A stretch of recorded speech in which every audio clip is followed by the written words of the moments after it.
ভয়াবহ সমস্যার মুখে হামজা চৌধুরীর club Leicester city. English second division থেকে তৃতীয় বিভাগে অবনমনের শঙ্কায় পড়েছে 2016তে ইপিএল জেতা দলটা।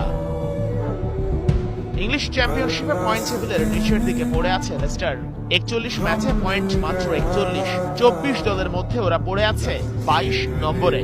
অবস্থা অবশ্য এত খারাপ হতো না যদি আর্থিক অনিয়মের দায়ে ওদের 6 পয়েন্ট না কাটা হতো।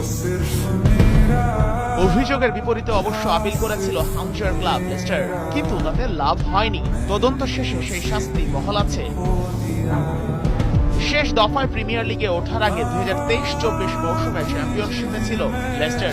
ওই মৌসুম পর্যন্ত 3 বছরের লাভ ও টেকসই নীতি ভঙ্গের অভিযোগে গত বছরের মে মাসে প্রিমিয়ার লিগ ক্লাবটির বিরুদ্ধে মামলা করে।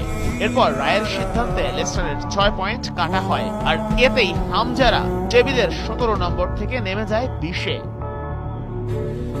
সেফ জোনে থাকতে হলেও এখন লেস্টারের অন্তত আরো একটা পয়েন্ট দরকার ছিল। হামজারা আছে নিচের দিক থেকে ঠিক 3 নম্বরে। লেস্টারের ঠিক ওপরে যে ক্লাবটাও আছে, তারাও দ্য ফক্সের চেয়ে 1 ম্যাচ কম খেলে পয়েন্টে এগিয়ে। তাই সেকেন্ড ডিভিশনে টিকে থাকতে হামজাদের শুধু বাকি ম্যাচগুলো জিততেই হবে না, টেবিলে তাদের ঠিক ওপরে থাকা দলগুলোর পয়েন্ট হারানোর প্রার্থনাও বসতে হবে হামজা চৌধুরীদের।